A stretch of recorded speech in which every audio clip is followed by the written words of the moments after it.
Welcome back to the Check Swing Podcast. It's Wednesday night, 9 o'clock, so you already know what that means. It's time. Oh, you can't hear me? A little bit. You're really, really low, or at least on my end. How about now? Hey, there you go. Well, let me do this again. Welcome back to the Check Swing Podcast. It is 9 o'clock on a Wednesday night, so you know what that means. It's time for me and my man, Coach Santa, to tackle some sports topics that are going on. Of course, we have we have the beginning of the baseball season coming up very soon. It's approaching us. And all of our Phillies fans out there, you know that we have a couple signings to talk about and to ask you about and ask you your opinions on that. Um, And Coach, we got something hot off the presses. yes, we do. We do have something hot off the presses. You talking about that Tampa Bay move, right? Yep. Yes, we do have something to talk about hot off the presses. We'll start with that in just a minute. Actually, We'll definitely talk about that. And of course, we're going to be talking about a lot of things dealing with the NFL, and because NFL is just making some moves all over the place. There's some rule changes that they did and all like that. And we're going to discuss them and ask see how you feel about them. But for right now, sit back, relax. Oh, excuse me. Sit back, relax, and join us because we are ready to have some fun. But as you already know, let me get the formalities out of the way. Miguel, how you been, brother? Been well, sir. This has been kind of a roller coaster. I think I mentioned to you a couple weeks ago. We putting a bid on the house. We're going through the closing process, and anybody that's ever purchased a house knows that sometimes closing can be a little sketchy at first. I can't.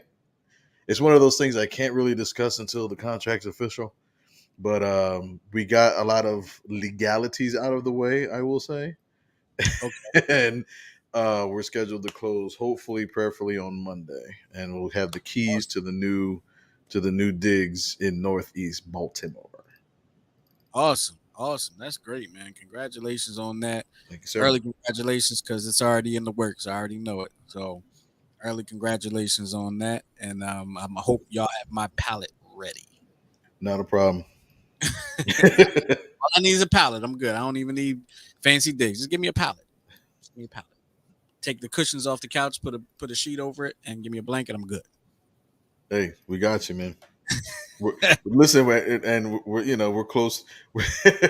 So I'm learning some of the hot spots or some of like the local eateries and stuff, and we found out there's a hip hop chicken in the area, and from everybody that I met, and these three people don't even know each other, they all said the same thing.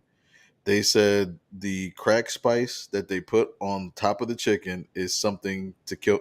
Spice. So it's this seasoning that apparently they put. It look, they say it looks like crack, Oh, but right. But it tastes like fantastic, Popeye's magic dust or something like that. something like that. But Something like that. You know, the but magic dust. If you've never gone to Popeyes and gotten the magic dust, it's not something that's on the menu. It's actually something that you have to ask for specifically. I've never heard of the magic dust. I think that's what it's called. I think it's magic dust, but I'm not really sure. Popeyes doesn't pay any bills over here, so I can't give them but so much time. But what I will give some time to is the NFL. We got some NFL things to talk about, and as Miguel had mentioned, we have some breaking news coming into the podcast. Just 5 minutes before we got started with the podcast, we got the call from R. Dot, and he said, "Breaking news: Bruce Arians is out as Tampa Bay head coach and maybe making a move to the front office." And I forgot his name that fast. I didn't write it down. What's the coach's name? Todd Bowles. Bowles. Thank you very much. Todd Bowles is in, and R. Dot seems to think. Well, he says he's willing to bet that means Antonio Brown will be back in a Buccaneers uniform. Uh, But that's what he's feeling. He could be right. I don't know that Todd Bowles wants to touch that. He may not. He's a no nonsense type of guy himself. No, this is Tom Brady's team. I don't know if he wants to touch that, but I wouldn't be surprised if Tom did want to touch it. Like Tom seems to like AB. yeah, I mean, he did kind of,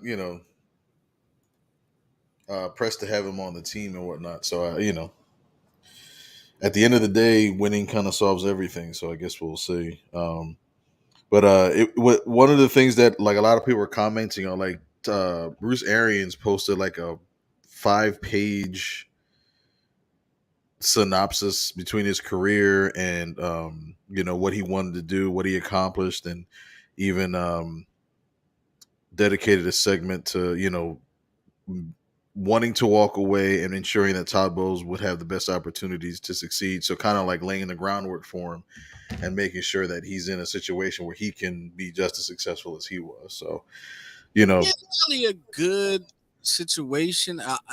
Part of me wonders, is that why Tom Brady came back to help Todd Bowles and help establish Todd Bowles? Because we know Todd Bowles has been a head coach in the league before. I believe it was with the New York with the Jets. Jets, yeah. Yeah, he did well at for like a half a season, and then they turned back into the Jets. And the Jets, yeah. And right now, I mean, I'm thinking about the move, right? And Bruce Arians, I mean, with Tom Brady coming back, Bruce Arians stepping down, Todd Bowles being a defensive-minded coach probably doesn't have to do too much work on the offensive side. Well, and people forget, Bill Belichick is a defensive coach. He was a defensive coordinator, I believe. He was a defensive coordinator for all the Giants Super Bowl teams in the '90s. Defensive coordinator for the Browns, and then remember he was the head coach for the Jets for what, 2 days, and then he did the press conference and then wrote down like, "I'm out." Yeah, and then that's when Bill Belichick took over, right? No, Bill Belichick did that. He was the head coach. I mean, that's when Bill Parcells took over. I believe so. Yeah. Yeah, I'm getting my bills confused. But yeah, it's just an interesting move for Tampa Bay. You know, much power to good luck and all that good stuff to Todd Bowles, except for when we play the Eagles. And I hope he's successful, except for when they play the Eagles. Exactly. Same. With that being said, let's talk about the Eagles a little bit. The Eagles, as you have brought to my attention, I think is very interesting. Let me. I want to pull this up. The Eagles, and a lot of people are actually going to be interested in this. And the funny thing about it is, I saw a post about some Eagles news, and it just had like a picture of Randall Cunningham, and I'm like, I know Randall's not coming back, so what could it be? And for those that don't know, this is what he is. You're looking at that, right? And you're like, okay, what is that? But the Eagles fans, it's a big deal. It is the return of the Kelly Green uniforms in 2023. Very interesting. You're clapping your hands, Miguel. Looks like you like it. Is it just going to be an alternative jersey, or is it going to be the main jersey? So remember the Eagles did this like what, 10, 15 years ago. It's like every year like they would come out with alternative jerseys. Like they had the baby blue or the bright yellow and the baby blues That they from when they were the Frankfurt Yellow Jackets. And but the issue all this time was that allegedly the NFL couldn't do multiple helmets for safety reasons. And then somebody was like, or quite a few people had wrote, well, you're a $2 billion industry. You tell me you can't afford extra helmets. They do it in baseball. They do it in, sports that require helmets. So Jeffrey Lurie kept holding off because we could have been in the Kelly Green jerseys, but they weren't matching up to the helmets. So you would keep the same helmet, and the dark green doesn't mesh well with Kelly Green. So he pushed, he prodded. Now they're actually coming out with a black helmet when the Eagles wear their black jersey in 2022. The reason why they didn't do the Kelly Greens this season is because the jerseys are made by Nike and they don't have that particular color available yet. So they have to go through like the palette test and make sure that it matches up to the Kelly Green that the Eagles truly want.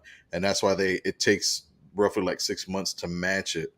and then they'll introduce that jersey for next year. And So he's go ahead. even pushing for teams to have 3 helmets. So he wants to have the midnight green, the black jerseys for when they do the blackout, or the black helmet for the blackout jerseys, and the Kelly greens. So this is interesting to me, and I'll tell you. Well, first, let me ask you this before I get into this.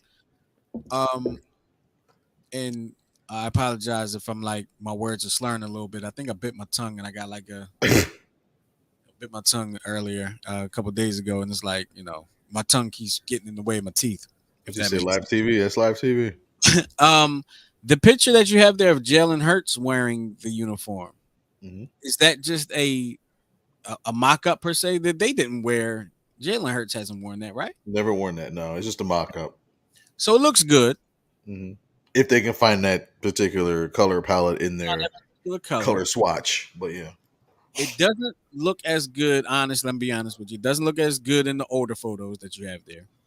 With Well, Randall keep in mind the material's different. Like the ones that Randall they were like the perforated. They were the whole jersey with the holes in them. Yep, absolutely. The color looks a little brighter and all like that. Looks good. Looks good in the sun. Right. I don't know how good they're looking at, but anyway, let me go to the helmet thing about the 3 helmets or whatever. And I know this doesn't matter, but hear me out. In Madden, a lot of times I wear the Kelly green jerseys with the midnight green helmets, and it looks good. Right, it looks good. I like it. I mean, I know it's on the video game, but I even sometimes, instead of using the silver pants, I'll actually use the black pants. Right? Yeah, me too. That looks sharp. Yep. It looked me too. But with that being said, I'm not particularly buying that different helmet, the NFL different helmets thing. I'm not buying that from them because we've seen teams wear different helmets during the year. We've seen the Washington, whatever they were at the time, wear different helmets during the year.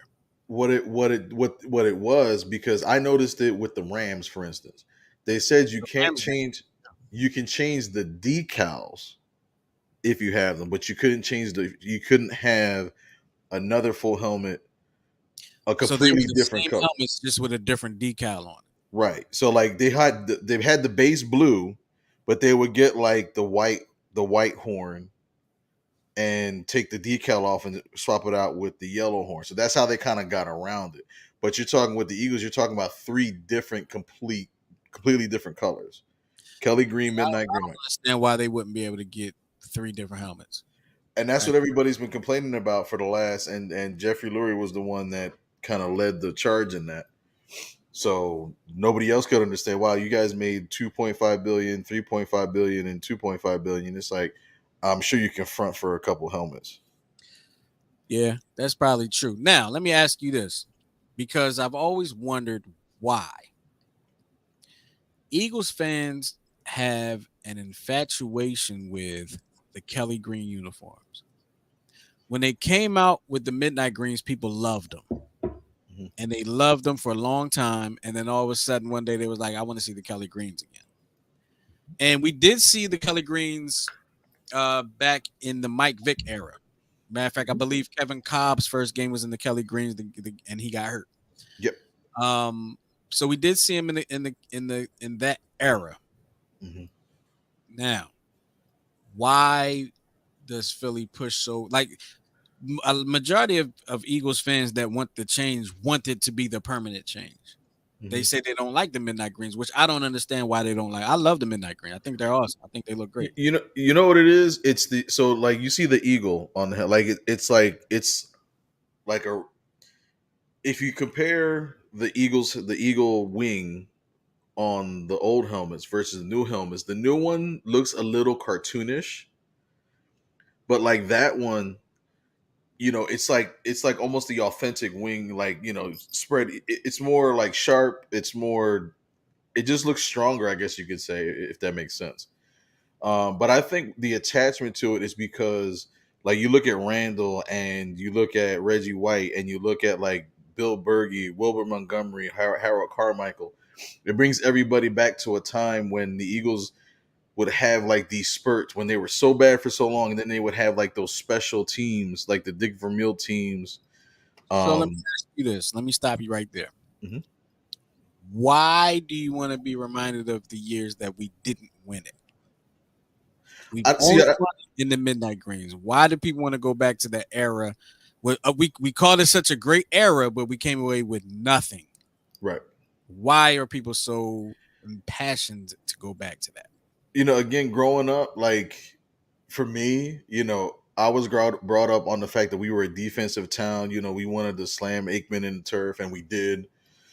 So I think it's just, you know, Eagles played a lot of great games in history, but we always, like you said, kind of came up short. Like you had the body bag game, you have the Bounty Bowl, the Fog Bowl, which we actually wound up losing.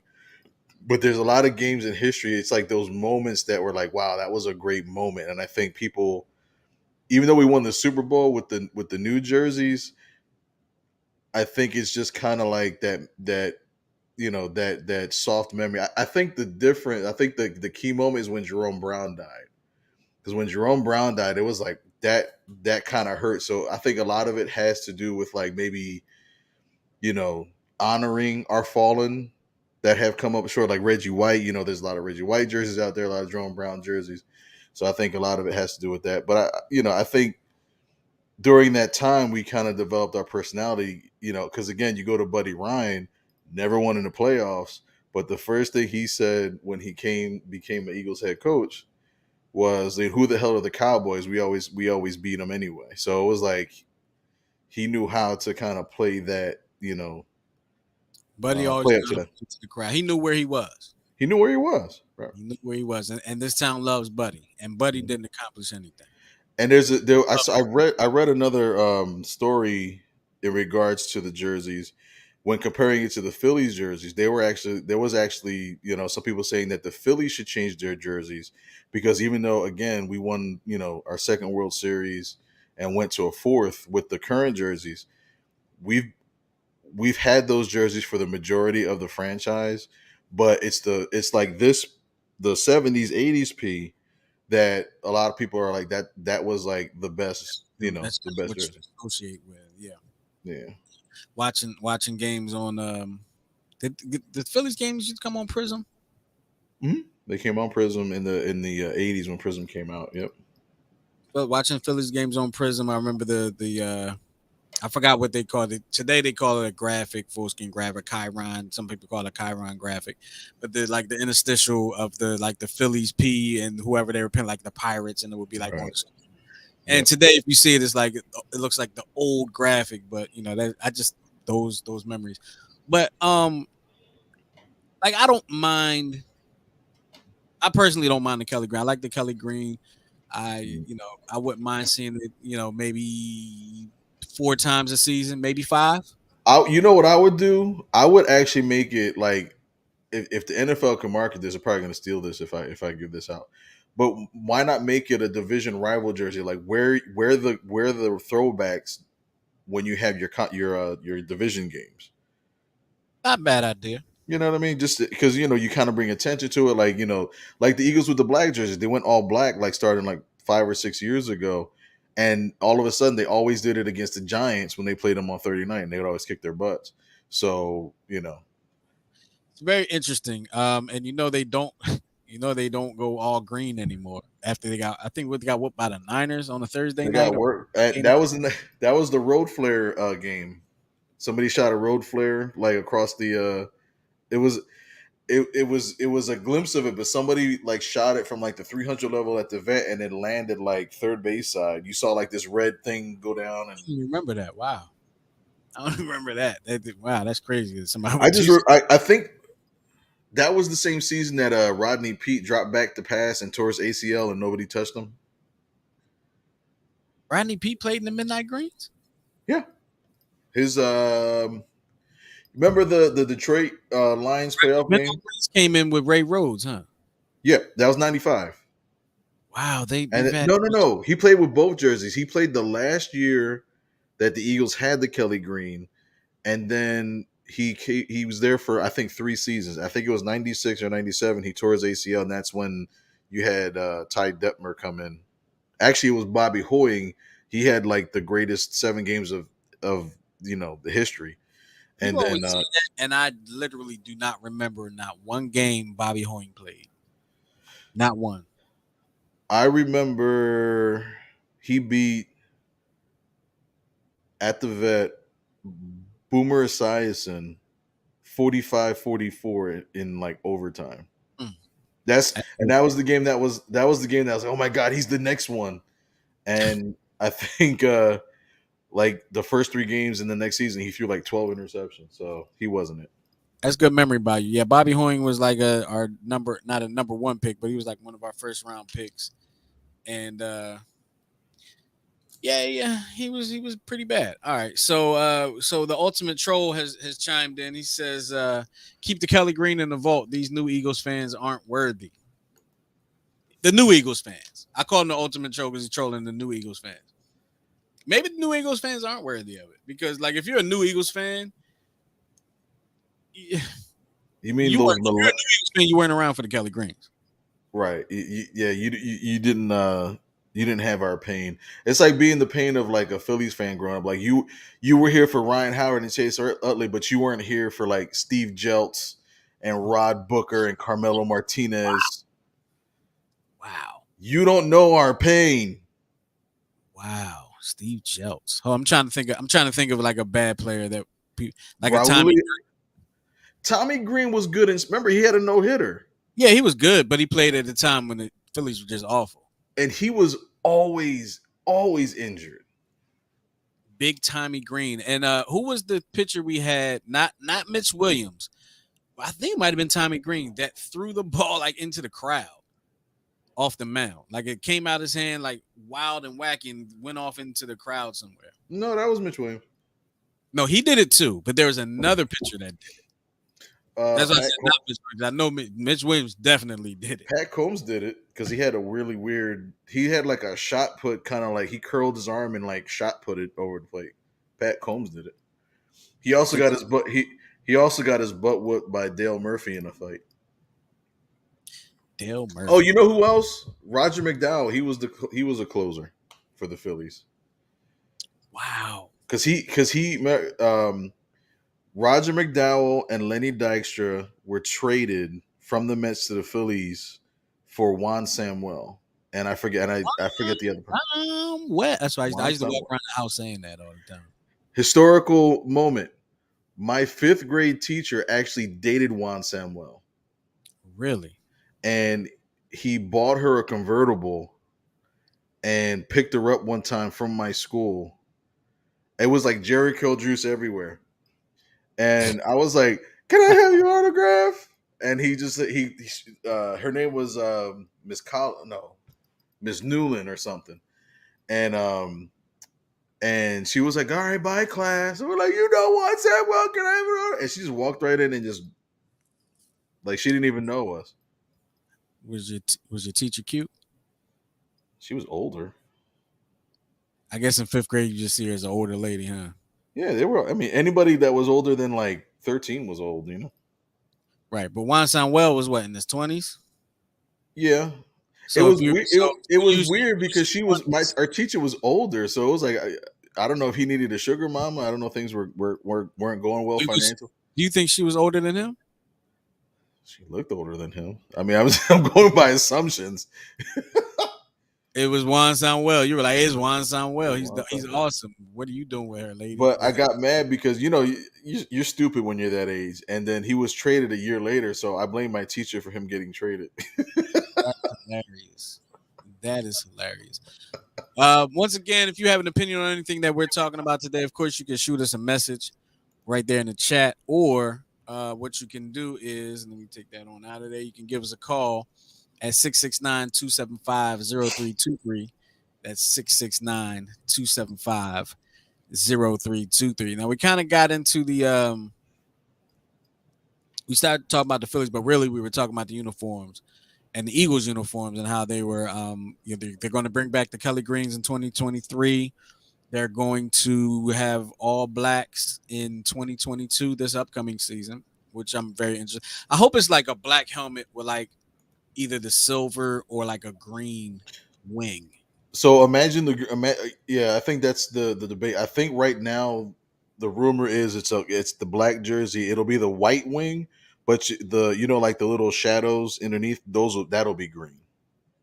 Okay, okay, But that it's rumor right now, conjecture. So can't wait to see it. Can't wait to see it. I like stuff like that. That's kind of my and little and and sports R nerd. dot posted in the chat that the Yeah, we're Philly. gonna get to that. We're gonna get to that in a minute. Okay, 'Cause we're not going there, but we will get there in just a second. But before we get there, I do want to talk about Malcolm Jenkins announced his retirement today. yes, sir. Malcolm Jenkins playing 13 years in the NFL for the Saints and then for the Eagles and then back with the Saints. Won two Super Bowls, one with the Saints, one with the Eagles. And he says he's going to call it a career. How will you remember Malcolm Jenkins? I will always remember him being mic'd up in the Super Bowl and him directing his defensive backs to cover for the Hail Mary, and they all blew their assignments and almost blew the game. That's what I. Wow, I But never heard that. so if there's a video out there that is it's I think it's called NFL mic'd up. There's no commentary. It's just all the players and the announcers, but they're like mic'd up in situations. And I think he tapped like Darby and McLeod, and he was like, "Listen, go back, don't give them the lanes." And I think not only did they miss their assignments, but I think a couple of them fell and then had to kind of recover, go back in the end zone. That's why Gronk almost caught it at the end, you know. But you actually hear him give them direction and hit, and they blow the assignment. But I think Malcolm, for some reason, Malcolm Jenkins always reminds me of the situation with Dawkins. We let go Dawkins, but we never replaced him. True. You know what I mean? I think the Eagles let him go, and I think Andy Reid even said it was the worst decision that he ever made. He let him go, and granted, he was losing this. B Doc was losing the step, but Jimmy Johnson at the time, defensive coordinator, you know, knew how to utilize him. He could have put him as like a pseudo linebacker or stuff like that. Well, Um, Dawkins was gone. I mean, Jimmy Johnson died by the time Dawkins was gone, correct? Didn't um, Dawkins play under McDermott for a little bit? you know what? You're right. You're right. I think that last season or two he played under McDermott, which is probably why they got rid of Dawkins. I'll be honest with you. I say it all the time, man. Phillies, Eagles defense have not been the same since Jim Johnson. Like we were spoiled by the Buddy Ryan era and then the Jim Johnson era. And you know what's sad about it? The worst defense in Super Bowl history won the Super Bowl. What this year? No, no, I'm talking about the Eagles defense. Oh! I'm about to say, wait a minute. My bad, my bad.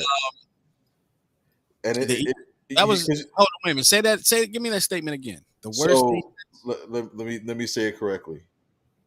The Eagles gave up the most passing yards, Oh yeah. in the history of the Super Bowl. I think Brady went off like almost 500 yards or whatever, and yet they still won. Which is like anti Philly. Tom Brady did catch that. I mean, look, it's Tom Brady. He's going to get his yard. Let's be honest. Let's keep it a buck. That Eagles defense really wasn't that good. It just wasn't. They had a good front four. Mm-hmm. They had mediocre defensive backs. Mediocre. They were not great. They were great in the playoffs, and I look back on like some of the like clips from the NFC Championship game against the Vikings and the Yeah, game I mean, against everything fell into place when they had to fall into place. There was a lightning in a bottle team, right. and I kind of said at the time, I was like, we kind of caught lightning about everything clicked at the right time for us, and it was just meant for that to happen that year. But we've had way better defenses fall short. Right. Way better defenses fall short. Do you think if Carson Wentz was healthy, we would have made it to that Super Bowl? And if we did, would he have won the Super Bowl? I have to believe that.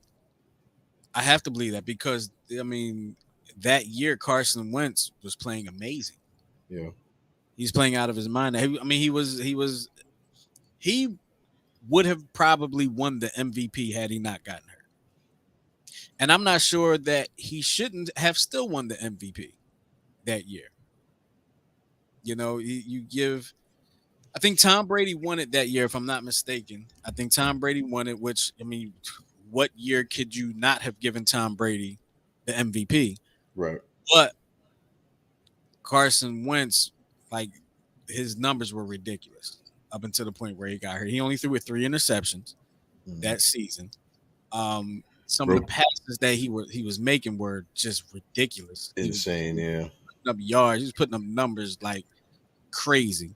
Which is why once he got injured, I think that's been it. Yeah, I think that injury just kind of messed everything up for him. Yeah. I think it just messed everything up for him because it kind of took. I don't know if he shies away from moving around with the ball, but he gets caught up a lot um he gets caught up a lot in the pocket. Right. Whereas when he was in Philly that Super Bowl year, he was getting out of the pocket making plays. But speaking of Carson Wentz,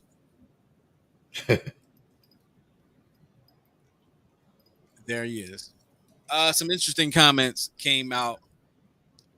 Hold on. So I got to put this up here because our resident Colt fan, our dot, at least for one more year, says this: Tom Brady has never been better than Peyton Manning. I mean, uh, look. I know that our dot is a Colts fan. I am not even going to put out a blanket statement, and I'm not even going to put out a blanket statement and say yes, he was, because I feel like I'll be walking right into something because I'll say no, he wasn't, and R. Dot will come back with some statistics that'll tell me that Peyton Manning was better than him. But we know Tom Brady has better results than Peyton Manning in almost every season but two. That's all I'll say about that. He also goes on to say Commander Carson dressed up in the hot dog outfit. But why are we showing Carson Wentz and talk about Carson Wentz? Because some interesting comments came out of the Colts camp. Just yesterday? it was about a day or two ago. Yeah. Colts owner blasts Carson Wentz. He says his name is Jim Irsay. He says, I think the worst thing you can do is have a mistake and try to keep living with it going forward. He goes on to say, for us, it was something we had to move away from as a franchise. Of course, he's talking about trading Carson Wentz to the Washington Commanders. It was very obvious. You can't always persuade people to do things differently if they don't want to do them differently. That's owner of the Colts, Jim Irsay, saying that. That's him saying that. Think about that. You never really hear owners speak poorly of an outgoing player. The Eagles really didn't speak poorly of him. I mean, there were some things that came out, but it didn't come from ownership. Right. This is coming from ownership, which cuts a little deeper, in my opinion, because these are the people that basically paid your check and basically made the decision that you no longer are welcome here. Was that were Ursay's comments out of bounds, Miguel, or was it um could it be a new normal?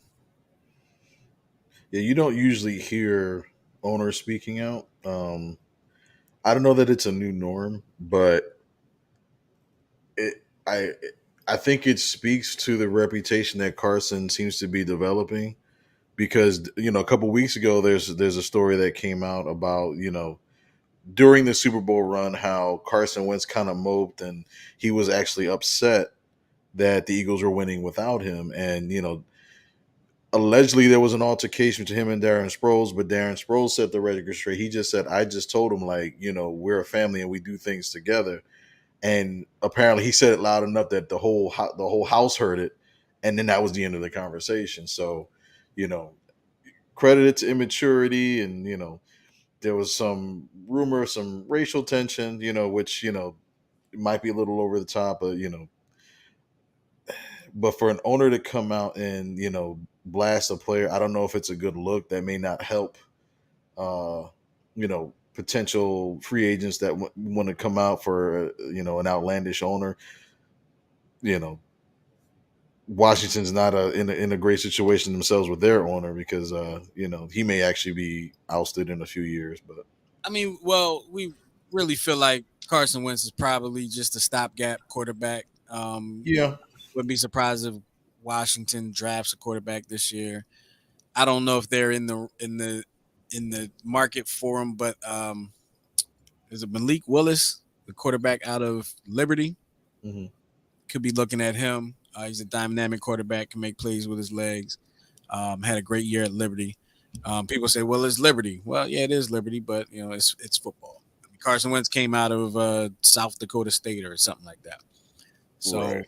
and he had an MVP caliber season.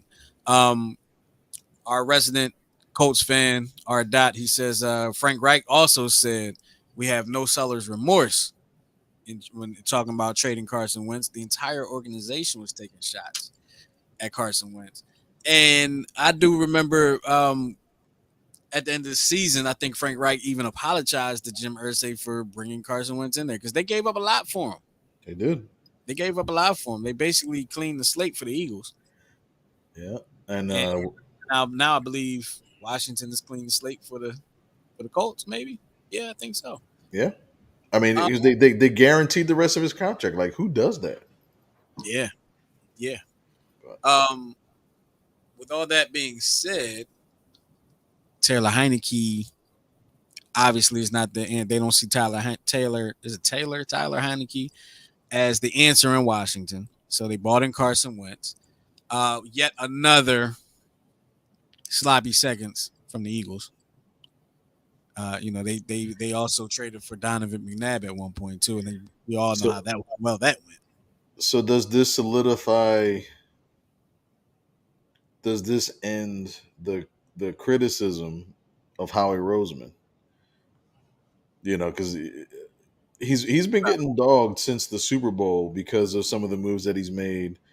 Um, No, there people are still. I think Howie Roseman to kill all the criticism is going to have to make moves that really excuse me, that really how do I want to say it? Have a positive effect on the team fast or early. I don't know how you want to word it. Because we know his drafting has not been great, especially in the first round. Case in point, I don't know if it was the first round, but one of our first receivers that we picked a couple years back, Jalen Rager, mhm. you know how well he's been doing, and we know who he was picked in front of, and and, how well they've been doing. and then JJ Artega Whiteside. JJ Arcega-Whiteside, which I'll admit I thought was good coming out of college. I really did. I saw a lot of Stanford games, and JJ Arcega-Whiteside, he was killing it. He was killing. He was going up, getting the ball, going up, getting the ball at the top of it. I mean, he was 50-50 ball. He was doing his thing, and all of a sudden got to the pros and forgot how to catch. I don't get it. Forgot how to run. He's never open. Yeah, that too. That too. I mean, I can go down the line. There was the lineman that they picked a few years back. I think his last name was, I can't even remember what his first name was right now. Danny Devontae probably one of the best picks that they made early on in the draft because he was a Yeah. Heisman Trophy winner. Right. I mean, it was kind of like the obvious pick, but Roseman, I think, threw Doug under the bus because he said that the Rager pick was actually Peterson's pick. Oh, really? But Didn't know I that. don't know. I don't know that Doug. I don't know that Peterson ever addressed it, which kind of leads me to believe that it was his pick. So Maybe it was, and maybe we'll see Rager in Jacksonville because Peterson has got a lot of his Eagle staff and some players down there in Jacksonville now. So he's kind of getting Eagle South. Rager needs to go to Broad and Olney and collect SEPTA fares. That's what he needs to do. So wait, say that again. I said Rager and Whiteside they need to go down to Broad and Olney and collect fares on the subway. Well, oh, excuse me. Sorry, I'm bumping into the mic. I'm struggling today. I'm tired. I'm sleepy today. It's been a long week. It's been a long week. I had our first game yesterday. Struggling to keep my voice together. We got a game tomorrow, game Friday. It's been a long week. Um,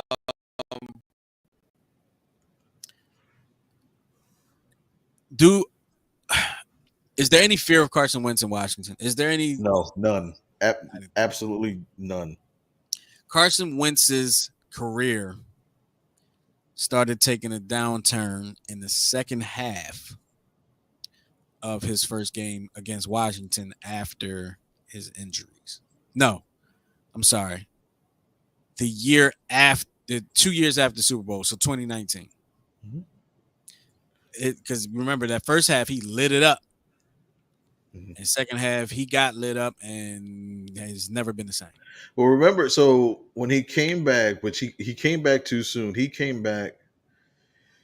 What was that week? It was like 5 or 6 against Pittsburgh at home. Um, but they kept touting, "Oh my God, he's ahead of schedule. He's remarkably recovering." And da da da da. It's like Tom Brady when he tore his ACL, he took the full 12, 15 months, and then came back, and it was all about muscle memory and develop.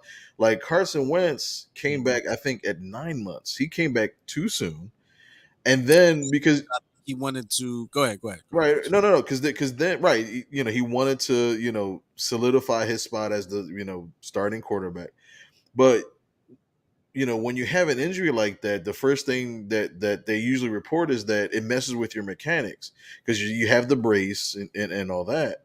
So you got to learn how to throw with this brace. And I think it caused more stress on his body because then remember he had the broken back. He broke his back like My back. exactly. Sorry, I hear broken back. I just think of that little sound bite with Mike Tyson every time. I broke my back. Mike, what do you mean you broke my back? Is it vertebrae? Is it spinal? That's one of my favorite sound bites right there. I love it. It's right there. I broke my back. Mhm. Um, let's move on. This show is moving fast. Let's did I let me make sure I didn't miss anything as far as that. Oh, the rule changes. Yep. The overtime rule changes in the NFL. Yep. Now new OT rules. Both teams get a possession in overtime, but only in the playoffs. So, all right, I'm okay with the rule change, right? But why do they always want to make the overtime rules different for the playoffs than for the regular season? Because when they changed the rule before, it was like this, but only in the playoffs. When they Maybe first did the rule change for the playoffs, I'm ready to. I'm ready to say. You know what? Let's go back to sudden. I'm ready to say. Let's just go back to sudden death because we're doing too much. That's where I'm almost at with it. But I get it, huh? what I don't understand is what is the problem? Like what?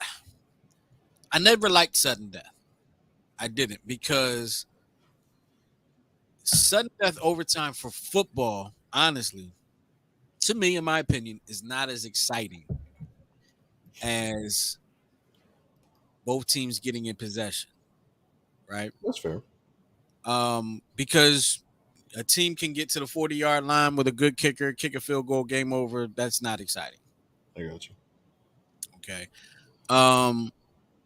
I like the fact that both teams get a possession. Um, I like personally, and people say, "Well, that's college." I like college overtime rules. Oh yeah. It's exciting. It's climactic. It's suspenseful. Like I I don't think want to it's see my team start off from the 20, have to get all the way down. Give me something fun, right.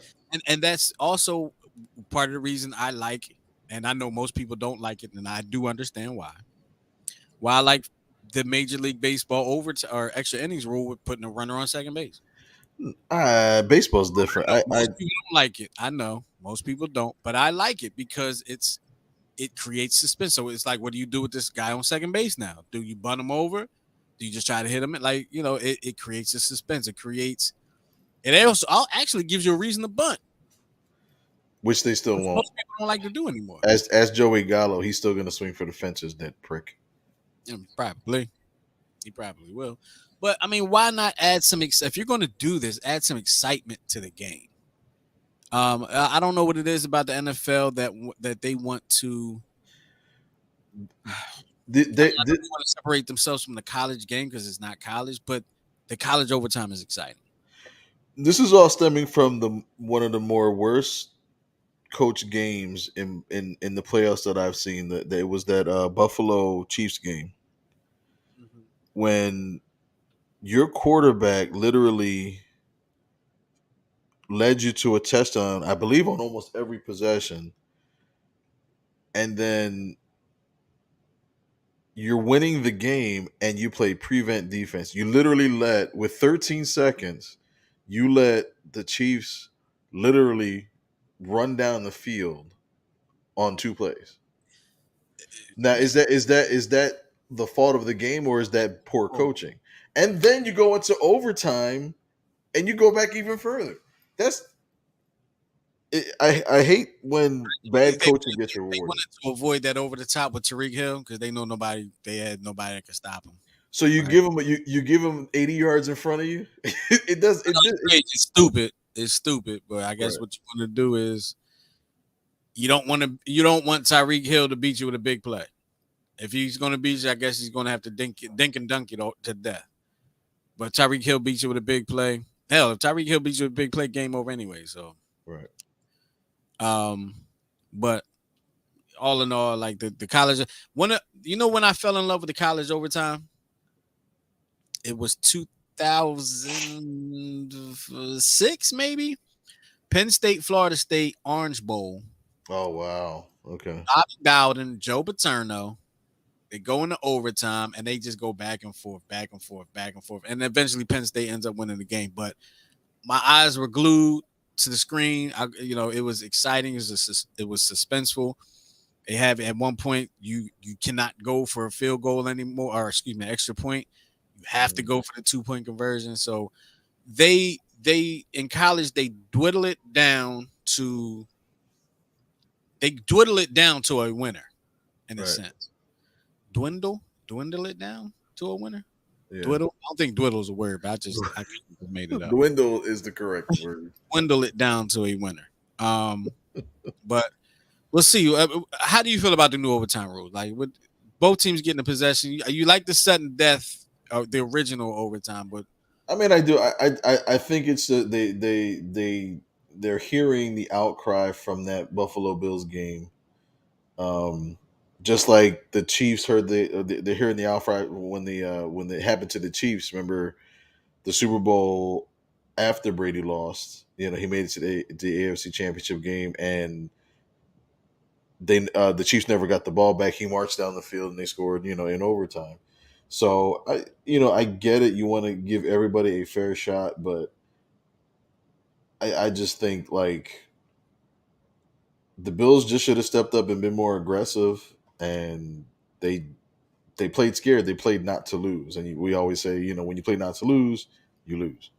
So I always thought what they changed it to with if you score a touchdown, you win. If you don't, the other team gets the ball, and I always thought that was stupid. Honestly, I right, thought that was dumb. Now you got to keep them out. You keep them out of the end zone. You have to keep him. Basically, you have to keep him out of the end zone to kind of. Anyway, I thought I'm good with the both teams get a possession. They're still only doing it in the playoffs, so I'm guessing they're keeping the old overtime rules for the regular season. So Where what if they did this? Both teams get a possession, both teams score. Then after that, switch to college rules. So if with that, I would be okay with that. But then I would say, well, why don't you just go with the college rules from the rip? true, Like, because that's more exciting anyway. Like, think about it. You're in overtime, right? Think about any overtime. Like, if you're watching a basketball game and it's in overtime, Mhm. every bucket matters at that Right. point, right? So when you're in overtime in football and you got to start at, let's say you're starting at the 20 from the 25, you have no chance. Well, I shouldn't say no chance, but chances are you're not winning from the 25. But if you move them to the other 25 and they got to get into the end zone, like that makes it a lot more exciting. No, I agree. I They're agree. close. Because when does football, when do you get to the edge of your seat in football? When they're in the red zone. When they're in the red zone, you're right. Start them 5 yards out of the red zone and you figure it out from there. Yeah. It's built in excitement from the rip.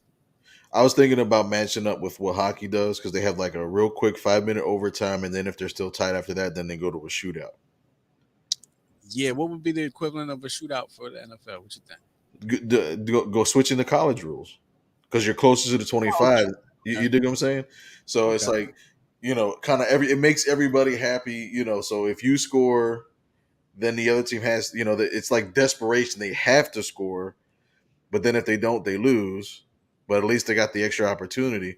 But then if both teams score and we're tied again, you don't have to worry about the potential for a tie. Now you go to the 25. You know what I mean? Now, I'm not mad at that, but let me tell you why I'm not leaning that way.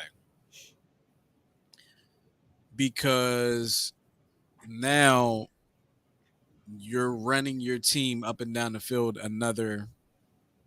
at least one more time or two more times up and down the field, as opposed to just putting them very close. And now your focus is really defense. So There's no drop back and prevent from the right, 25. right. No, exactly. You know what I mean? Like, I mean, that was a dumb decision by the coach, but there's no dropping back there. It's all, you know, Right. You we got got to to stop them. Right. score. We got to stop. Um, that puts a lot of focus on the defense, and I do think taking a two possessions or whatever the case may be, um, like what you're saying. I lost my train of thought because I saw what you put up there. So I started thinking about it, even though I can't really tell, even though I can't really see it. I started thinking about it already, like who might it be I today? got to stop doing that. I apologize. But yeah. So that was that. Real quick, we'll talk about the Philly signings real quick. Schwarber and Castellanos. How are you feeling about that? Well, they all hit home runs within their first day of being a part of the team, so I'm feeling pretty good about it. I know Ardot said it's the best outfield in the major leagues. However, On paper. on paper, I believe I will say that they would be the best hitting outfield, but Schwarber isn't exactly Willie Mays with the glove out there. And I personally thought that before they got Castellanos, I personally thought he was actually going to play more first base than outfield. But it sounds like between him, Harper, and Schwarber, they're going to be alternating at DH. Because Castellanos can play left or right field. Um, I just want somebody to get rid of the take Hoskins' glove off and just hit. That's it. His glove is terrible. Yeah, I probably have to agree with you on that. I would like to see him just be a DH. I probably would like to see Harper be a DH. He just got to focus on him. Nobody really. I mean, he doesn't. He's a good fielder. But nobody really pays attention to Bryce Harper for his fielding. It's all But about. he's made some pretty. He's underrated, I think, as a Oh, defensive alpha. He's a little slow, but he's underrated, I think, because he made a couple plays. Remember in Colorado, it was a play to his right. He cut down real nice, got a nice little relay throw, one hop to the catcher through the runner out. he can play the position. And But say and same nobody's turning on Bryce Harper to see his glove. They're turning him on to see his bat. right, and even Castellanos, like he threw out somebody from the foul line in left field on a hop. So I would probably keep them in the outfield, have Schwarber as the first baseman, and Hoskins can just warm up and just swing. Well, we'll see what they do with it. With that being said, I also hope that, from my own personal preference, I hope MLB The Show, Diamond Dynasty, I hope they have the DH there so I can stop making my pitchers hit. Well, Even though I oh hit home yeah, pitchers. that's right. They don't have it in Diamond Dynasty. I forgot that. All right, so it's about that time. Oh, let me get something together for you too. Why don't you go first this time? You want me to go first? All right, let me Yeah, see. I'm gonna mix them up, mix them up, mix them up. I'd like to choose the 1978 Philadelphia Phillies. That's not an option. So we got logos and mascots, seen on screen, baseball, football, all sports, which is like a plethora. The answer is Dickie Thon. Wow, Dickie Thon. Um, what topic would you like? I'm gonna just start. I'm gonna start just pulling a topic for you. But Well, let's go Jeopardy style. What are my choices? logos and mascots, seen on screen. Baseball, football, basketball, and I'm sure hockey's probably in here somewhere. There's also sport, like all sports. So I don't know what could be in there. It could be a cricket question. I don't know. Oh Jesus. Let's go. Seeing on screen. Right, seen on screen. That's here we go. Get out of my comfort zone. Now we have 1 point, 2 point, and 3 point questions. Which one would you like? I'm not a betting guy, but I'll go 3. So I lied. The scene on screen do not have 1 point, 2 point, and 3 point questions. You do this to me every week. I thought they did, but they don't. The other ones have 1, 2, and 3 point questions. Damn it. So I'll just ask you. Oh, it's too easy. This is too easy. Is the answer Pedro Serrano? No. Like I'm gonna have to ask you too, because this is too easy. Then, Trust me, it's too easy. all right, well, let's go baseball then. I didn't want to go baseball. No, I'm gonna give you this, but I'm gonna give you 2 questions. Okay. Which 1992 movie includes the quote, "There's no crying in baseball"? Would you like your multiple choice options? That's a league of their own. See, I told you it's too easy. Yeah, that was too easy. I've said on multiple times I used to know every word to that movie. I used to watch it all the time. Do you know who Tom Hanks was playing in that movie? Do I remember the name? No, not the name, but who he was actually. The manager. I remember he was the manager. Yeah. Right, but he was emulating an actual Major League Baseball player who became a man. He was playing the character of a real. Huh? Wasn't it Jim Fregosi? No, He wasn't playing Jim Fregosi, but wasn't he acting like Jim Fregosi or something like that? no. Well, I mean, he acted like Jim Fregosi, but he was representing a player from that era, or former player from that era. Give it to me. So It was Jimmy Fox. Jimmy Fox. I did know that. Doggone it. See, go what you got, man. Here's one that's a little more difficult. Okay. It's not hard, but when I look at if it wasn't multiple choice and I didn't have the answer in front of me, I might have struggled with it. Okay. A little bit. Which NBA Hall of Fame player did not appear alongside Michael Jordan in the 1996 movie Space Jam? Here are your choices. Oh God. Yeah, I should have gave you this one first. here you. I get a little joy in stumping you because you always get me right. At least, no, I don't. I don't want to stump you. I actually want you to have to think about it. The first one was Because too. when I was actually watching Space Jam, I was trying to get with this girl at the time. So This you is must before marriage, and I was only watching it because she had her kid in the other room. So it's But go ahead. All right. I Which had NBA, priorities. I'm sorry. which NBA Hall of Fame player did not appear alongside Michael Jordan in the 1996 movie Space Jam? Your options are Larry Bird, Magic Johnson, or Charles Barkley. Charles Barkley. Charles Barkley is incorrect. Who was the other one? Not Larry. Larry Bird. I know was in it, right? Larry Bird was in it. So it was. So Yeah. it's by default, it's Magic Johnson. Right. Magic Johnson was not in Space Jam. Now it's my turn to be Mr. Stumpaluffagus.